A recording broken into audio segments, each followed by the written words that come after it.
Hello, everyone. Good afternoon. My name is Edwin Urresta.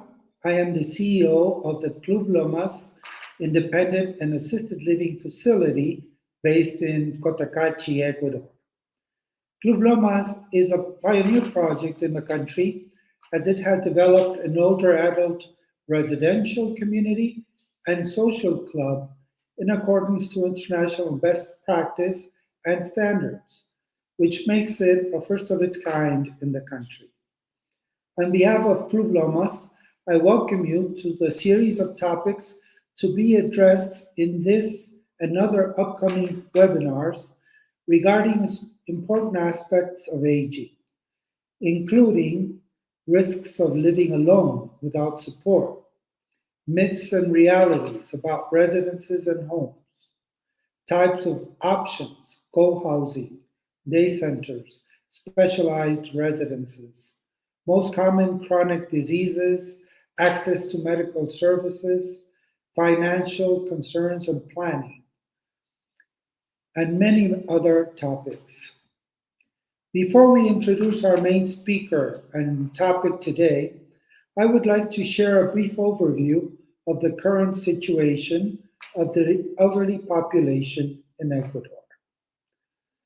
We will be addressing three sections: the elderly population.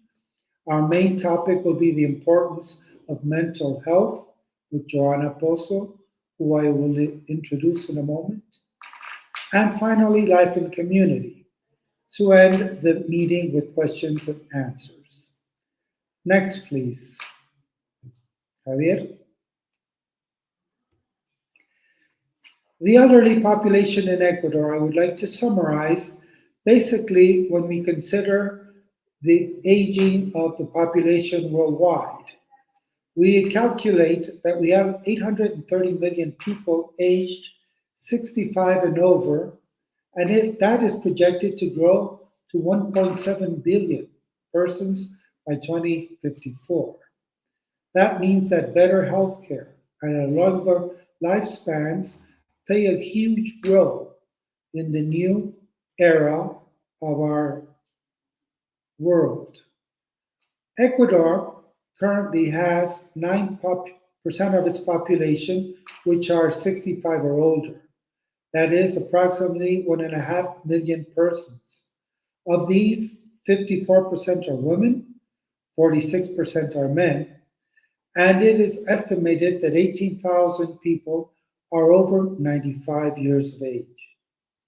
There are roughly 2,700 persons that have more than 100 years of age. When we look at the service providers in Ecuador, we find that the country does not have a great quantity of government institutions for the elderly. They're very limited and very scarce. The private sector has been offering services, but again, is still very low in terms of the number of residential centers it offers. For example, we calculate that there are approximately 60 private residential centers in the country. There are only 7 private gerontological daycare centers and approximately 79 socialization and meeting spaces for independent elders that want to meet throughout the day. This is quite low in number, and we feel that there is a need for the country to look at the service providers, the industry of service for older adults in a more serious way. Club Lomas hopes that with these seminars, we can create a group that can discuss these matters, that we can share ideas, and also provoke others to think of new policies to encourage investment in the private sector so that the older adult population has more resources, more options, and better care. To date, the situation is, I guess, well known by most. Access to the public health system is deficient. Policy development is quite basic in the country. We need to push for more. Planning for later life generally is minimal. Few people think of tomorrow and prepare for those times. Government residences, as I said, are quite limited for older adults, and we should also lobby for this to change. Finally, the private sector, as I said, requires further investment and modernization of care and assisted living. Javier, next please. In this regard, I would like to introduce our speaker of today, Ms. Johanna Pozo. She is a teacher and the first Ecuadorian scientist to be a member of the Society of Neuroscience.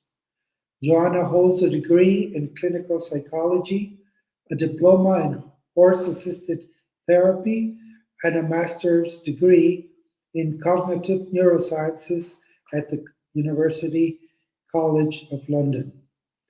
She is currently a teacher and a researcher at the Neurosciences Institute of the Catholic University of Cuenca, and has been so kind as to accept being our main speaker today and presenting the topic of the importance of mental health. Thank you for joining us, Johanna. Please, go ahead. Well, good afternoon, everybody, and thank you so much for such a kind introduction. I was listening to the information you gave, the data you gave, and I couldn't agree more that this space that you have created is fantastic because it lets us discuss many topics that are just not addressed. People do not talk about this because, as you said, people do not plan for later life. People don't like to think about it, so they just ignore it. And that makes it a very important situation for us that work in mental health. Because a lot of people that we see normally regret not having this addressed before. And they are always saying like, oh, I should have thought of this when I was, in my 30s, in my 40s, and now I am 70 and I don't know what to do. So I think this is a brilliant space. So thank you so much for having me today. And I would love to share some information as well of what I do and what I have seen. So if you can put up the slides again, that would be amazing. Thank you. I don't know, Javiercito, if you can help us with the slide. There you go. Fantastic. So can you do the next one, please?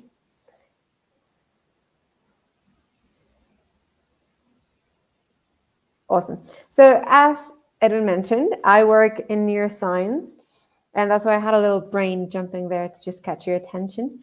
But we're going to address a lot of topics today, and I'm going to try to make this as fun as possible, because I know it's a Monday, but we're going to try to make it very interesting for everyone, because there are so many things we need to talk about. And we need to talk about what is mental health first, because to address it, we need to know what we're talking about. And also, why do we need to talk about it? Especially in Ecuador, people do not talk about mental health. It's a thing that still has a lot of stigma. It still has a lot of hidden information. If you ask someone what their plans are for today and they have to go to therapy, they normally don't say it. And that is because they don't want to be addressed as, oh, you have issues, you have a condition, or what is going on. And people tend to be very stigmatizing on that. And that is a thing that happens a lot in this culture still. And then we're going to talk about some risk factors. So you can actually see, okay, maybe I don't have any of these risk factors, and maybe I have some. And then when do we need to address them? And things that we need to look at, and that it's important to pay attention to these things. And we're going to discuss here a lot of myths that come with elderly, a lot of situations that happen and people just don't pay attention to. And then we're going to talk about some intervention options, some things that we can do about it, because I think that's very important. So let's start. So can we do the next slide, please?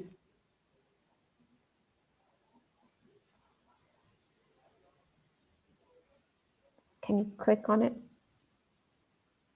I don't know why oh, no, the one before.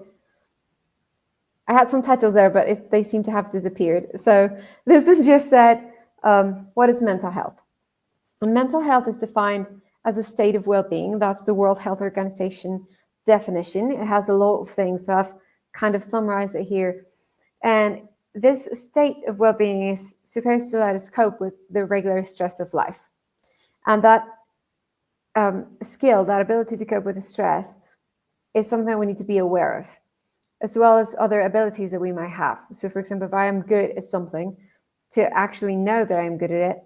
And if I am not good at something, to understand that I might not be, like talented in some situation, and that is okay. And to have peace of mind with that. This lets us learn well, work well, and it shapes the world we live in, because we make decisions. Because this state of well-being can affect the relationships we have, the community we live in, the things we do, the decisions we make, as I mentioned. So it is a very important thing, and that's why it's a basic human right. And that is something I really want to highlight, because a lot of people do not think about mental health as part of human rights. Unfortunately, if you try to get insurance to cover mental health, it is really hard here in Ecuador to have insurance companies covering psychological therapies. And I tell you this because I manage an institute of neuroscience where we do this, and insurance companies are really tricky to deal with. Not everyone, some do better than others, but it is really surprising to see that even though it's a basic human right, because it's part of our integral health, it is something that is not approached as it should. Can we do the next one? All right. It's important to know that, I'm sorry, there are some typos in my presentation, and I think that's because my computer is in Spanish, and it tends to do this autocorrect thing that is very strange, so I'm sorry about that. But mental health is defined as more than the absence of a mental health condition. Some people think that because they are not clinically diagnosed with something, then they are fine. And that is not necessarily true. We can have subclinical conditions. Also, we can have regular moments in the stress of life that we just don't know what to do with. And this tends to be more common. And that it doesn't mean that you need to have an official diagnosis to go to therapy.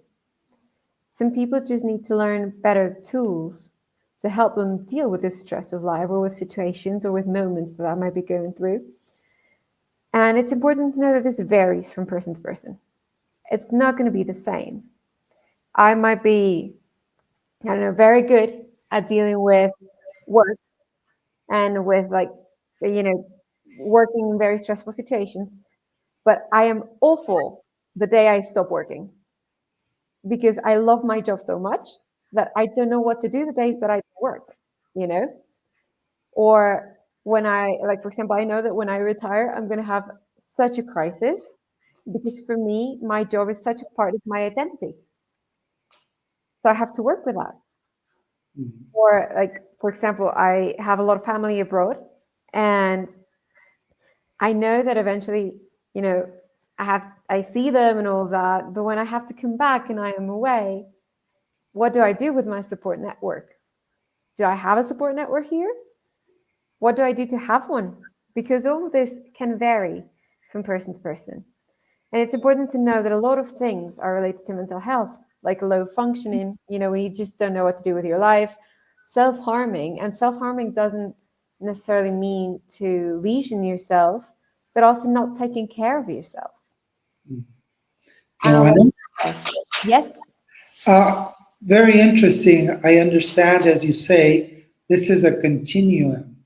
And that means, I suppose, that from an early stage in life, you could develop different mental conditions or situations depending on what you're going through. Is there any relevance in terms of aging in regards to this continuum?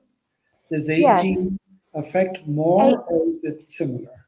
It depends on the previous condition. Always, as in everything, if you have a better mental health state, aging is going to feel milder. You might be able to cope better with the things that come with aging, like retiring, or your kids moving away from your house, or losing friends, losing partners. But if you have had previous conditions, this might strike more. So if you have been diagnosed with a condition before, like anxiety or depression, these moments in life might be harder to deal with, because your brain already has that of, oh, this is how I deal with the situations.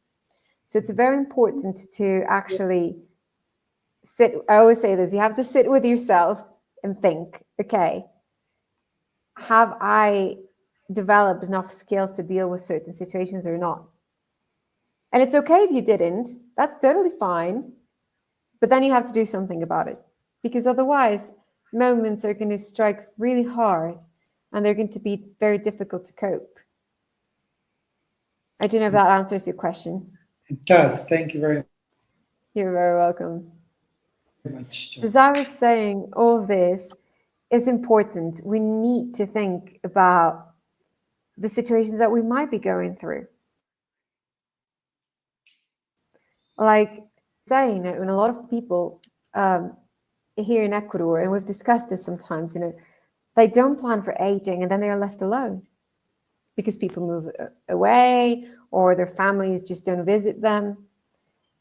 And that is, we're going to talk about this further on, but that is such a factor, especially here in Ecuador. When, in rural areas, many people are left by themselves. But if you want to make it a bit more shocking, in the UK, loneliness has been declared a public health issue. So we don't want to get to that point, right? We don't want to be there. We have to learn from these countries that are already dealing with this. And that, of course, is going to affect mental health. I have a colleague that specializes in loneliness. She's fantastic. And she always says to us, people don't think of loneliness as a mental health condition, but it is. And it comes from many things. And it will affect a lot of the cognitive development that you might have. I'm going to talk more about this when we see the risk factors, but just so you kind of have this thing in mind, like, okay, what are things that might be impacting my mental health that I probably have not thought about, which is a very interesting, but it's not as nice to go to that point, It's like, I don't want to think about it, but we have to. So this is the moment to do it. Can we see the next slide, please? Awesome. So these are some of the reasons why we need to talk about mental health. And as I was saying, loneliness can happen, as we get old. A lot of people that we love, my past or my move, might just go in a different path in life. And 1/4 of all the elderly people worldwide actually struggle with loneliness. Which, if you think about the numbers that Edwin just presented, it's a lot of people. It's a big chunk of the population. And changing life activities can be crucial. People get depressed because of retiring. People get depressed because this comes, and I say, especially here in Ecuador, I know this has all the good intentions, but it's quite common that we don't let old people do things that they can do. I see it with my grandma all the time. She can perfectly fine go and get herself a cup of tea, and everyone is like, "Don't stand up. I'll bring it for you." No, it's okay. You don't walk. It's okay. I'll do it for you. Don't do that. I'll do it for you. And we don't realize that this might just be invalidating her, because people can still do things. And that is important. I know some people want to help, but we also need to let people do the things they can do, because the changes in life can already be tough enough. The cognitive decline that might happen in elderly, this is a common myth that people that have cognitive decline will always be aggressive, and this is not true. It's a myth that comes with, aging. It's not necessarily true, and not everyone has a cognitive decline. A cognitive decline is defined by the reduced ability to do certain things, like remember things, pay attention to things, make some decisions, the time you take to process information. Not everyone has this situation. Not everyone has a cognitive decline. It is natural that it will happen, but a lot of people think like, oh, they are going to be aggressive. Not everyone is. But we can prevent a lot of the cognitive decline. There are a lot of things that we can do about that. And if the person understands what they're going through, then they might actually develop better tools to avoid the anxiety that gives. And then the anxiety can become violence, just because our brain doesn't know how to react. But we can work with that. Another myth is that elderly people can't change. They are just stubborn. And like, oh, they just can't sleep because, they're getting old, so they have sleeping issues. Or, they say they don't want to go out, and it's just because, they're old. And that is very common, and it's not true. This just invalidates a lot of things. It invalidates the capability of elderly to change.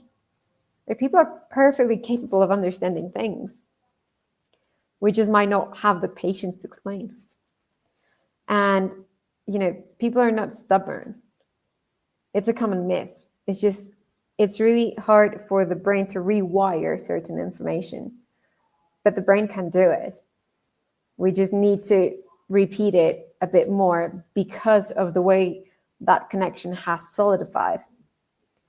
And, if someone doesn't sleep well, or if someone is feeling low, doesn't want to go out, that is a red flag that we need to think about.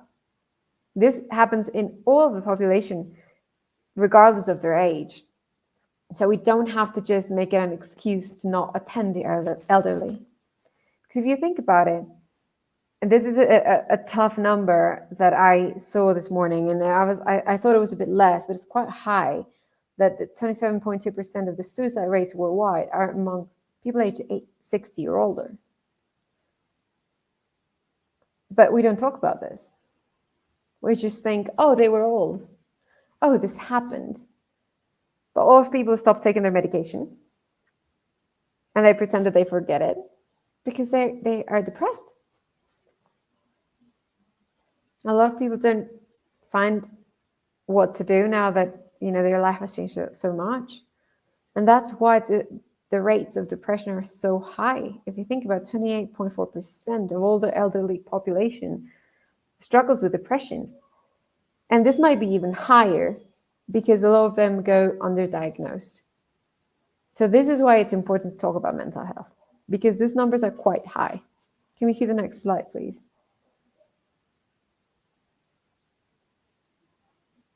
Can we click? Oh, awesome. So some of the things that we need to know to protect our mental health. I can see that all my titles have disappeared, but it's fine. I will tell you what we need to do. It's important to develop social and emotional skills. We need to build a community. We as humans are part of a community by nature. We cannot live on our own. Like on our own, just alone on an island where we survive, that is not possible because we are not coded to do that. We're always going to depend on what we learn from others, working with others, and our social abilities, because our brain is wired for that. What do we need? We need positive social interactions. If I am always fighting with my neighbor, that might not be the best idea, because that is going to cause a lot of stress, a lot of cortisol levels rising, a lot of difficulties for me. But if I have someone that makes me feel cared for, then my brain might relax and can focus on different things. There we go. And quality of education. Education in the sense of what I need to know about myself, about my medical conditions. It is true that level of education and the quality of education predicts a better aging process. And this in Ecuador, it's a crucial fact because we know that the education system does not work for everyone. But it's important to address it. Better education creates stronger brain connections. And stronger brain connections can protect me from cognitive situations and cognitive decline. Dignifying jobs are important. And again, we might find a quite variety of things here. But it's important because that also protects my mental health. And supportive communities. Let's say I live in Cuenca, and a big part of the population in Cuenca are people that came from abroad to retire here in Cuenca. And that is totally fine. And the thing that I admire from them is that they tend to create communities. So they have friends they go to, I don't know, to walk to, or to a language exchange, or to do certain activities, because communities are important. And the supportive network is probably the best thing that can protect you from a mental health condition in aging, as well as physical activity. It's important to keep moving. And if you cannot move because you have a motor condition, that is fine, but you need then some cognitive abilities to still protect your brain from just pruning connections that it shouldn't do. I don't know if you have a question here, Edwin. Yes, Johanna. From our experience in dealing with older adults, and based on several studies that have been carried out by several universities, it seems that one of the main problems for the elderly is living alone. Yes. Living alone not only seems to be lacking interaction, social interaction, it seems to lack a supportive network, but also persons start to make mistakes and forget about things regarding their medication, regarding nutrition, eating, and other things.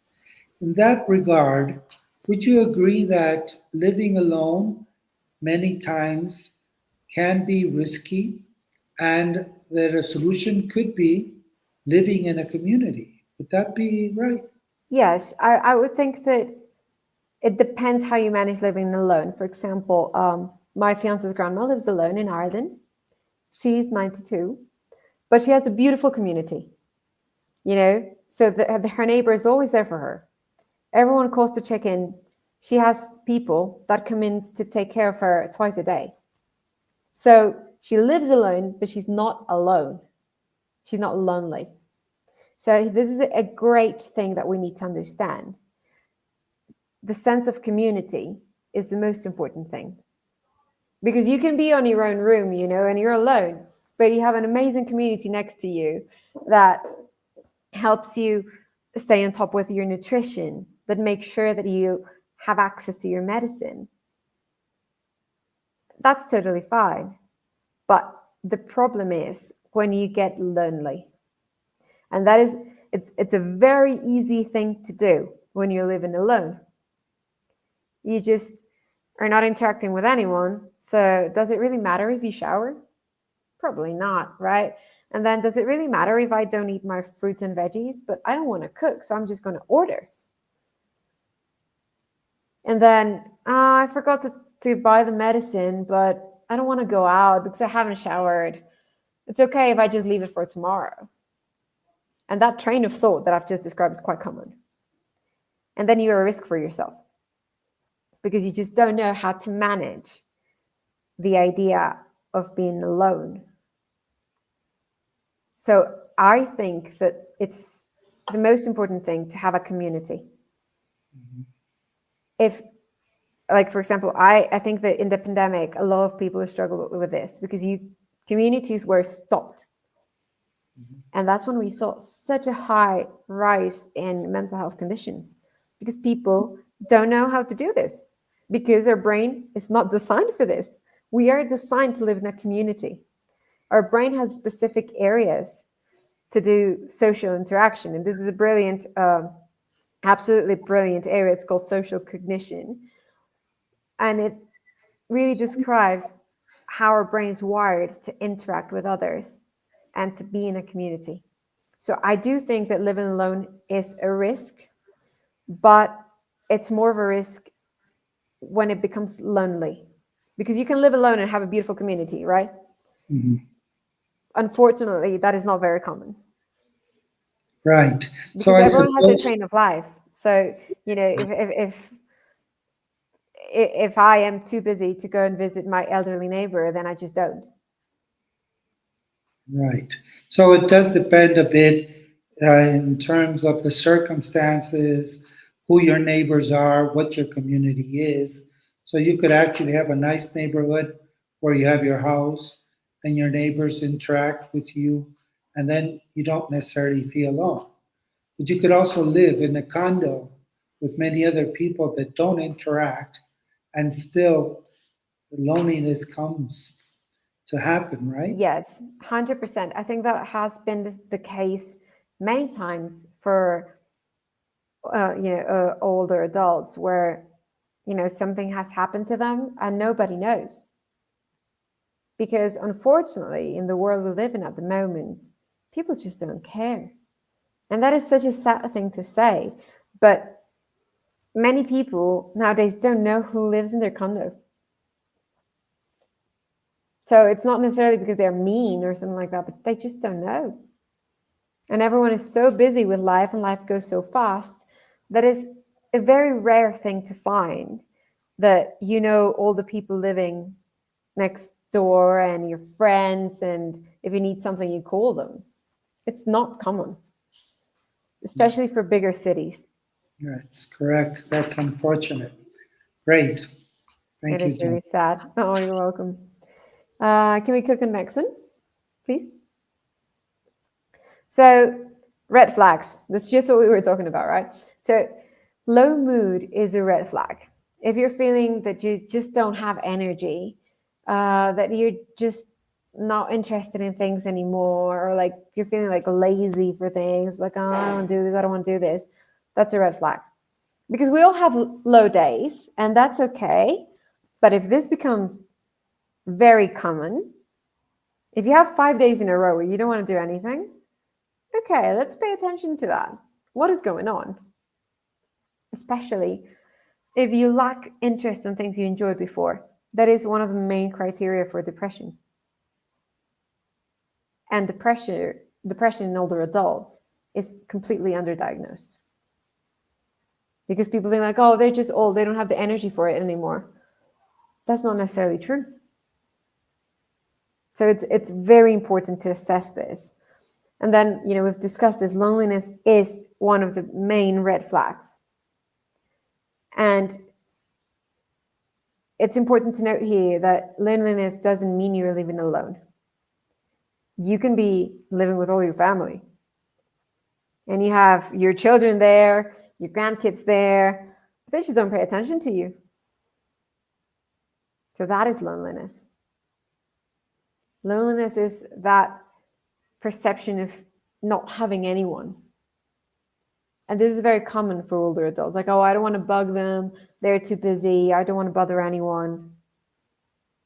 So they just don't talk about it and they're very alone. And then like the families just think like, oh, but they're fine. We take care of them. We give them the medicine and then, they have food. But they never sit and talk to them. They never share moments with them. Another red flag that we need to take care of is sleeping issues. And this can be either insomnia, when you just cannot sleep, or you go to bed too late, or wake up too early, or that you just feel that you want to sleep all day. That is another criteria for depression. It's not a main criteria, but it is a criteria. And it's important because something might be going on. It can be a medical condition, or it can be an emotional condition.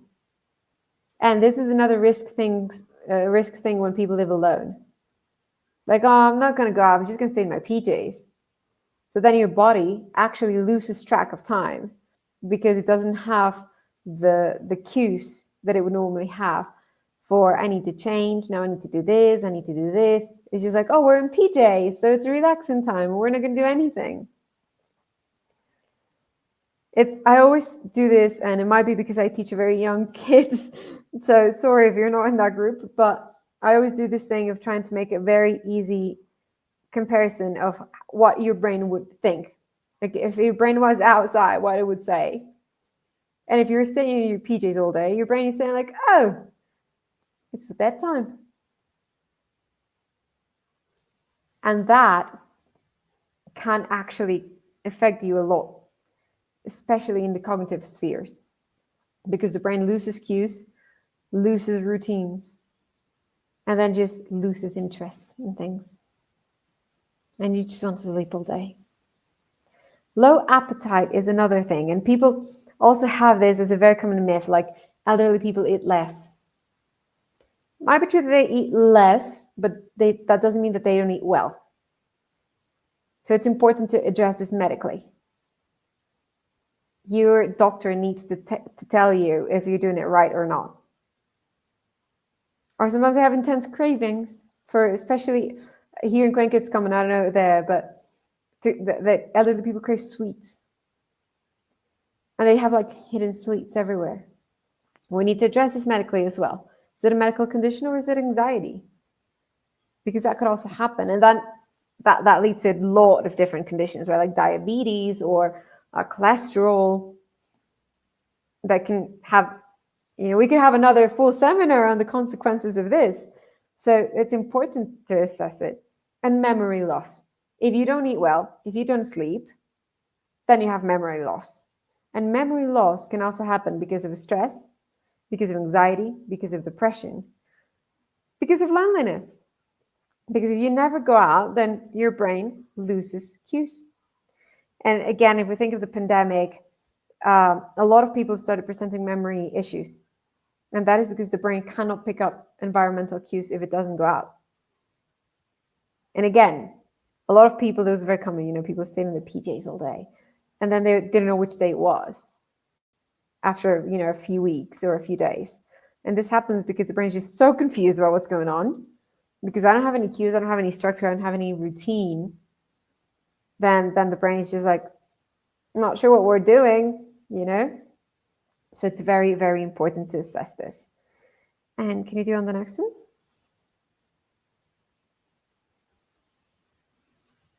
So intervention options. What can we do? the first thing that we need to know is that you are not alone. It's okay to ask for help. If it's professional help, if it's help from a friend, from your community, that is the most important thing to do. To just go and ask. It's super important to know that it is okay. Nobody's going to judge you for this. Nobody's going to think that, it's invalid or you're less of a human being because you ask for help. No, nobody's going to think that. People will be happy to help, but you can only get that help if you ask for it. If you let us know that we can do something for you. It's important to talk to a professional if you think you need one. There are many professionals that are willing to do, online sessions or, in-person sessions, phone calls, WhatsApp messages. There are many of us that do it. And if it's a psychiatric condition, if you really need medication, it's okay. Go for it. I always say this, if your brain can't do it, it's okay to buy it, but you need a guidance on it. You need to have a whole team that will be assessing this. It is very, very important to know other opportunities and other ideas that happen and other processes. Here at the Institute of Neuroscience in Cuenca, we do non-invasive brain stimulation. It's not a common thing, but it's very friendly, very easygoing. I know they have it in other cities as well, so it really depends where you are, but it is an option, especially for chronic depression, chronic anxiety, stroke conditions. It's an option. It's very friendly. It doesn't really have any side effects, besides probably a mild headache. So it's not invasive at all. It's quite friendly. But the most important thing that you can have, the best intervention you can have, is a supportive community. And this comes back to what we were saying, that when the most important factor is a supportive community, because that will protect cognitive decline, that will boost your mental health, and the sense of belonging is part of our nature. So that is my take-home message. If there's anything you want to know, we can discuss it in the questions. But the most important thing is build yourself a community, or find yourself a community where you can actually thrive and be happy and just be yourself and know that you will get the help you need. So that's pretty much what I had to talk about. I know we're on time, so thank you so much for your attention. And if you have any questions, I'm happy to address them. Thank you very much, Johanna. This is very important. And I think a lot of these things presented in such a common sense way, it's for us to consider the importance of taking care of ourselves, understanding our needs, and finding alternatives to make sure we have a community, we have family, we have friends, and we can continue life and enjoy later life with new activities, new opportunities. We will come back with you, Johanna, in a few minutes with some questions from those that would like to ask. And thank you so much. Oh, thank you. Thank you. We'll continue then with a final message on my end. Next, please. Right. In this context, I think it's important to explain why Club Lomas has taken the initiative of organizing these webinars. We are starting with this, and we hope that throughout the following days and weeks, we can have more support, more participants, and we can address many more issues. Club Lomas feels that it's important for us to form a national association of service providers or people interested in these topics so that we can together work to learn more, to create opportunities and options for the elderly in the country, to have both society and government take more interest in these very fundamental aspects that can make everyone's life much better. Club Lomas is a private project. We are, I believe, a pioneer community in the city of Cotacachi, and we would like to be a part of that process, we would also like to present our experiences and offer our services for people that wish to learn more about ways that you can live longer and live better. Next, please. On that, I would like to say that, for example, a community for independent and assisted living, such as Club Lomas, seeks to offer quality lifestyle. And I believe that is what all our different providers should work for. We should be able to create communities in purpose built, fully accessible complexes where mobilization, where people can feel much better and have easier access.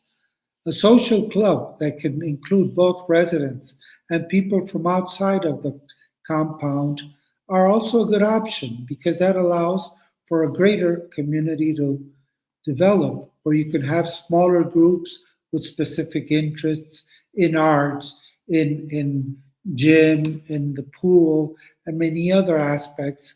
And I think that contributes to a better and healthier lifestyle.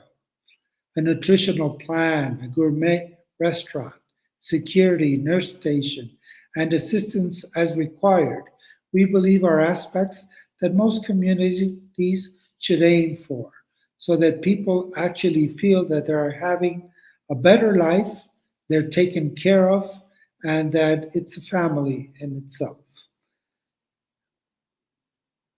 Next. We will now open the floor for questions and answers, and I will ask Javier, our technician, to help us with some of the questions that may have been presented by participants in today's webinar.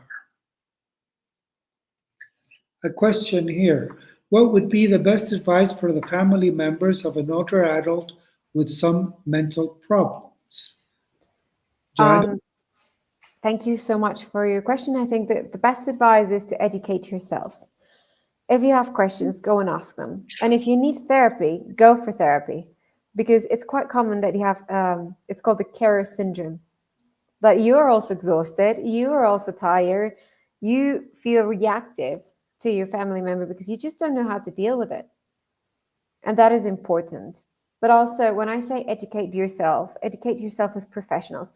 Go to your family members' doctors, go to their therapists and ask the questions that you have. Because a lot of things that I have seen here, a lot of people Google it, which is okay. We all Google things. And I think that nowadays people just put things in ChatGPT or some AI and it's pretty cool, but it might not be real. So go and ask your doctor, ask the professionals. Okay, I don't know, like my grandpa has Alzheimer's and I just don't know how to deal with the anxiety it gives me that he asks me 40 times the same question. Okay, right. That's your situation, right? It's not the person's situation. He's fine. He's just asking you the question. But you need to learn how to deal with it. So we have to work with you. And that is important. But the best advice is go and ask the questions to the professionals. Find the things that work for your family member, but also that work for you. Mm-hmm. If you need a break, then it's okay to take it. But this is why these supportive communities are so important. Because, if you have a break, then someone else can cover for you. But it is important to ask those questions to a professional. Right. Thank you. Before we get to Stephen Katz's question, one more thing, Johanna. What professionals are the correct persons to go to? Are we speaking about the gerontologist, a psychologist, a psychiatrist? How does that work? I think this would be a whole team, depending on the condition, because then you can ask a neurologist, you can ask a gerontologist. I think that's probably the first one you would go to, if something's happening. A psychologist that is specialized in elderly. Not every psychologist does this. This is important to know. Like, not everyone works with older people. Mm-hmm. And then if you go and ask, for example, I work a lot with children. And when they ask me about areas that are not in my scope, I need to say it. I don't know this information because I might be leading the family of this person the incorrect way. So go and ask to the team that works with your family member. That would be probably my best advice. Thank you, Johanna. Stephen Katz asks if there are opportunities for volunteer service in the wider Cotacachi community for Club Loma residents. Older adults need purpose too. Stephen, absolutely. We believe that is a very important aspect that we wish to develop and to promote within our own community of Cotacachi with Club Lomas. Obviously, as we are a new community, we are currently beginning to grow. And so our first residents have arrived. Their number will grow over time. And of course, we will create opportunities for them to offer volunteer service, perhaps with communities, perhaps with children. The complex, the compound is quite sufficient to allow for English classes, for many other activities, and those that are independent and would like to go out, we will certainly be partnering with organizations and groups in the wider community of Cotacachi. We believe that an older adult community should not be closed in. We want to open up and be a part of the greater community, and that is where we aim to be in a few more months. Thank you, Stephen. Next question, please. This one for you again, Johanna. If a family member is struggling with their mental health, would you recommend taking them to a place with specialized care, or is it better to care for them at home? I think it totally depends on the condition, because there are conditions you can treat at home. Like if it's, for example, a mild depression, mild to moderate anxiety, you might be able to treat that at home. But if you feel that you do not have the resources at home, it is better to take them to a specialized care, because this not only protects the family member, it protects the whole family. Because, for example, if I don't know how to deal with, I don't know, a panic attack, and then all of a sudden my grandma who lives with me has a panic attack, then what am I going to do? I'm going to have a panic attack as well. And then nobody helps anyone, you know? So I think it's really important to see, do you have the skills, the time, the patience, and ability to take care for them? If you do, go for it. Try at home. But if not, it's better to take them somewhere where they will be safe. Especially if they live with family members that still go to work and they're going to be left alone from 9 to 5. Then that's probably not the best idea, right? So I do believe these places are a great option. Great. Thank you, Johanna. Well, I think that overall, this has been a very productive, very interesting introduction into this topic. And we certainly hope that we can continue to count on you, Johanna, to further expand on all these interesting matters. I'm sure it will be very helpful for many of us to learn and to understand how to better deal with these situations, and of course, make life happier and better for those loved ones. I would like to thank you on behalf of Club Lomas for your participation and those that have participated today. This video will be made available for others that could not attend. And we ask that those of you that have participated, please do help us with a survey that will inform us in terms of how to better address topics in the future, to understand topics that you may be interested in, and go on from there. Thank you very much. Thank you, everyone. Johanna. Thank you. Thank you so much for having me. And I look forward to seeing you all again and to collaborate in this very important topic. Thank you so much for having me. Goodbye. Bye. Those are our contact for those that may want to contact Johanna or myself. We are here at your disposal. Thank you again. Thank you. Good afternoon.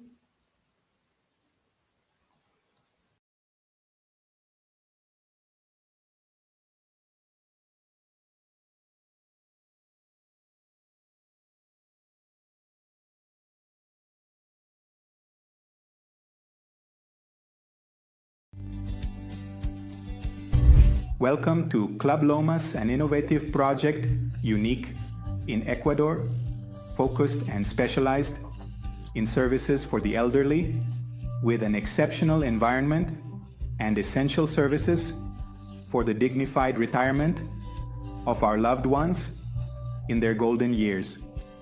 We know that you might not want to go to a nursing home or an elderly care facility, and culturally, we wouldn't want to send our loved ones to one either.